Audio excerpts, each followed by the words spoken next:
How to fix your smartphone switches from Wi-Fi to mobile network constantly.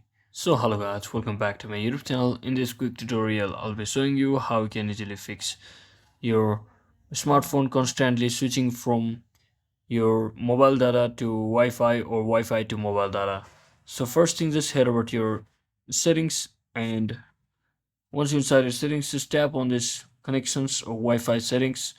So if you are using Techno smartphone, you should be seeing so option called under this Wi-Fi preference, that is auto switch to mobile data option. You just have to simply disable it if you see one, or in this case what I can do is come over to mobile networks and simply come over to network operators and make sure you disable both of these options from over here.